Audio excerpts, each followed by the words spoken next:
So, question for you, like massive, hey man, massive respect for you for like the hustle, massive respect for what you've achieved. I think it's a testament to say that if you put your mind to something and you get rid of everything else, like purely singular focus, you can achieve amazing things. I really believe that. Like, can you tell us a little bit more around that? Like, how do you get yourself in that position? Like, if anyone wants to kind of be like, right, I want this, I'm gonna knuckle down for the next 12 months. Like, what advice would you give?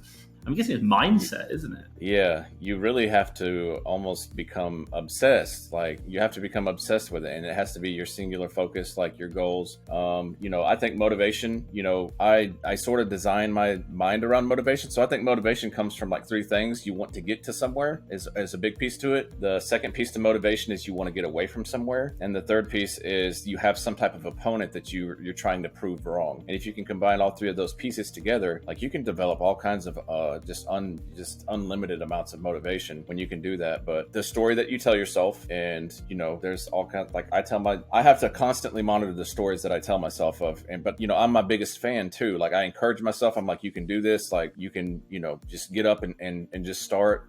Sometimes I'm not the most motivated person, but you have to become obsessed. You have to it just has to be your singular focus. Like, I'm going to dedicate 6 months of obsession to this. And like, when you're doing stuff like this and starting a business and trying to grow something, you have to be unbalanced. So that whole idea of like, I need to balance out, like, you can balance out later on, but like, to get this started and get it going, you have to be unbalanced a little bit. Yeah, it's interesting because everyone talks about like, man, you need to have balance in your life, and you're like, actually, no, right now I'm completely all in on this. And I think that's really interesting. Like you said, become obsessed, really focus on it. Let me ask you the question, like, why? Like, why do you want this? Like, why are you doing this? What's the reason behind it? Why are you obsessed? Why did you choose to do this? Why not browse Instagram? Because life can be, I've struggled a lot throughout my life. I've been completely poor, and I've completely almost had to live in the woods before. And wow. I've struggled through addiction and stuff like that. And I watched my family struggle through addiction. And I don't want me or my fiance or my son to ever experience homelessness or anything like that. So that's a big thing that I focus on. Is like, I want to have a home that I can live in. And that's a different drive. Like, some people just like, oh, I want $1,000 a month or extra $500 a month, whatever it is. Like, I'm doing this because I want to have a house to live in. And I personally, like, I feel like, and I've watched some of my older family members go through retirement and not have anything to their name and struggle. And I am 34 years old, about to be 35 next month. But in my mind, 65 years old is like 2 years away. And so I need to have a sense of urgency to try to get to a point in my life to where I don't have to worry about that. And but like, I'm grounded today. I'm grounded in today, and like, know that like 65 years old is a long way away, but I'm grinding like it's 2 years away. And like, having a sense of urgency, like, I've listened to a lot of motivational stuff, and like, being casual about life and like just letting life hand you whatever is the quickest way to mediocrity. And like, it has a price. Like, mediocrity has a price. Like, it costs a lot to be great, but it costs a lot to just be average. I think it's interesting. The thing which I kind of picked up on is like, we all live the same 24 hours, or we all have the same 24 hours, and it's up to you how you decide to use them. And you talk about like focus. One day is fine. You can go crazy for one day versus someone who does mediocrity. But if you do it consistently over a long enough time horizon, the graphs just go exponentially different. It's like incredible. And so I think a year is an amazing time to really knuckle down to see what you can achieve. And I say it to all my friends. Like, I travel a lot, and I go, can I ask the question? When you go home, your friends that you went to school with, have they changed? And the answer is no. They're still doing exactly the same thing. And it's like, it's so interesting. It's so interesting.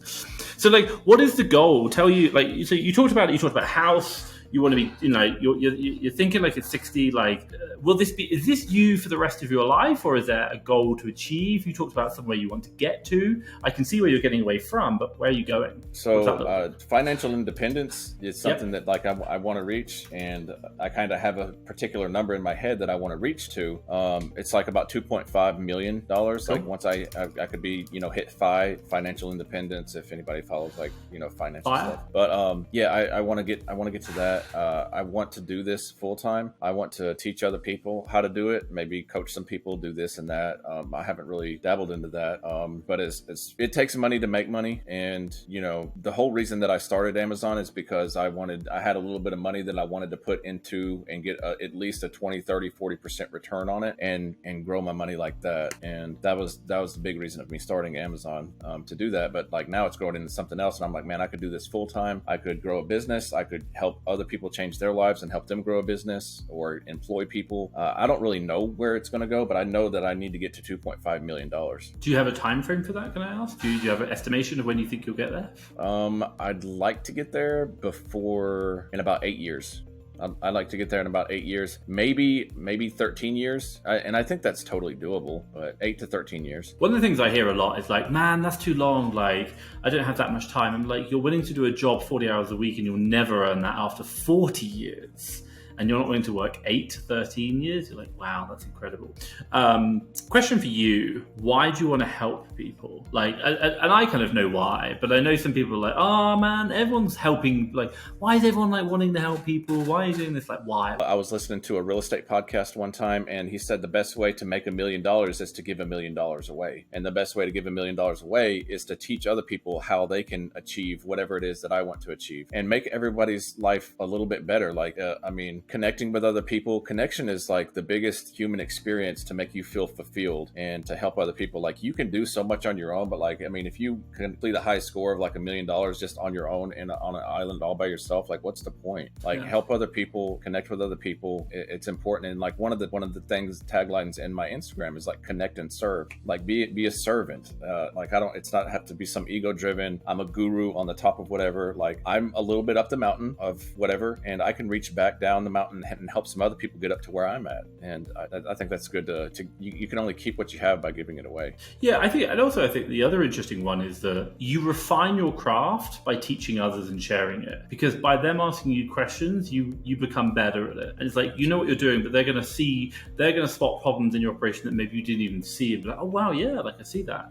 And I think also as well, the other one is that the higher up you get, the lonelier it becomes. And if you're the only person, then it's like, hey man, when I get to where my life goal is, I want to enjoy it with other people who are at the same level as me mentally. And because that's such a different place to be, you know, like I talked to it with my girlfriend and we talk about, she's like, who are your friends? I'm like, I have lots of people who I just see, but I might not see them for 2 or 3 years, but when I meet them, we just get on. Why? Because we have the same mindset. And that's the thing. Whereas it's like other people are like, no, I need to see you all the time. I'm like, not at all. Like, I can just drop in, and like entrepreneurs who have a certain mindset, we just connect. And I find that such a fascinating place to be. And then also as well, the game becomes bigger when you get bigger up the ladder. And like, now what? 2.5 million, you've done it. And then then you get to say, cool, where next? How do I add more value to this world? Absolutely. And, you know, I've reached goals in my life before. And like the 2.5 million, it's not like that's the ultimate goal. Like, once I get close to that, I would raise it up way higher. But there's been times in my life that, 23, 24, 5 years old, like I reached every goal that I had and I felt really empty inside. So it's not really the goals that I want to get to. Like, I love playing the game and I love the climb. Like, I love the process. So how's it easy? How do I do all this? It's because like a lot of it feels like play to me. Like, some people play, Candy Crush. Some people, watch Netflix. Like, this is fun for me. Like, it's not all fun. Like, it's not cool, like packing and prepping sometimes, but climbing and reaching goals, trying to achieve this and that, like it's like a game to me. And so it's easy. I think it's really interesting. Like you talked about, when I hit 2.5, I'll raise the goal. And what was interesting is then the other thing you talked about is I've achieved lots of goals before and I've not felt fulfilled. And I think the interesting point there is that money is just one of the metrics that we measure as part of the goal setting process for our lives. It isn't the sole metric. And we need to be careful about that. Like, yes, having more money than less money is obviously going to be beneficial, but if you've got $1 billion in the bank, having 10 billion in the bank isn't going to make you any happier. Like, it does become a law of diminishing returns, and depending on the lifestyle that you want to live, you'll have that. Question for you: if people want to understand like about motivation, like get kind of mindset in the right place, and like, that's such an important thing. Like, what advice would you give them? Like, is there any like YouTube videos or anything that you watch or people that you follow that you really like and say, hey, this is what works for me? There's a few people that I draw on of like different type of topics. So Gary Vaynerchuk, he's pretty motivational, but like gratitude, there's a big gratitude piece that I've learned from him, and, work ethic, listening to him. Eric Thomas, he's supposedly one of the, he's a big guy, and I've listened to him like over and over. Jim Rohn, Les Brown, Inky Johnson. There's Man, there's so many others. Ed Milet, Brandon Burchard. Ed Milet has a lot of, man, he's an amazing guy on, he sense of urgency, like get busy, get to living, and, raise your standards, like, and, talk to yourself, creating an internal dialogue that encourages you to achieve anything meaningful. Like that I would start with those guys. Learning, and, sometimes you don't have that voice to motivate yourself, and you have to listen to other people tell you about motivation, and until you develop that voice for yourself. I didn't have a voice for myself when I started listening and trying to achieve anything. Like I had to listen to other people, and then eventually like I developed my own voice for it. Yeah, it's interesting. I do that one as well. Like I have it, like I listen to it, and then I have my coach in my head, and like going, when I'm doing something not good, I'm literally got him going, so Tom, what do you think about that? I'm like, I hate you. And then I'll change my action, which is really interesting. Like I coach myself, which is really funny. But you need that, like you develop that, and that's gonna, and again, I think raise your standards, like really raise your standards. Like how can I do more? How can I do more? And I think it's so, get yourself in the right headspace, raise your standards, and you can just change it, I think. And I think you're a testament to it. So thank you. If anyone wants to get in contact, what's the best way to reach out to you, to find out, learn more? So it's at David AMZ Hustle on all social media platforms. I'm on Twitter a little bit, Instagram. I'm on Instagram a lot. Just created a YouTube channel called The Arbitrage Experience, and going to start creating more videos there. TikTok, David AMZ Hustle. So fantastic. Well, David, I just want to say thank you so much for your time. Thank you for sharing. And hey, truly inspirational. And I'd love to kind of like touch base in maybe like a year's time, see how you're getting on, and see how much closer you are to the 2.5. But also as well, like see how changes in the market have adapted, and you've adapted to them as well. But like, can I just say, really inspirational and like inspiring as well. So thank you so much. I really appreciate that, man. Thank you for having me. Cool. I'll leave you to it. Thank you very much. All right.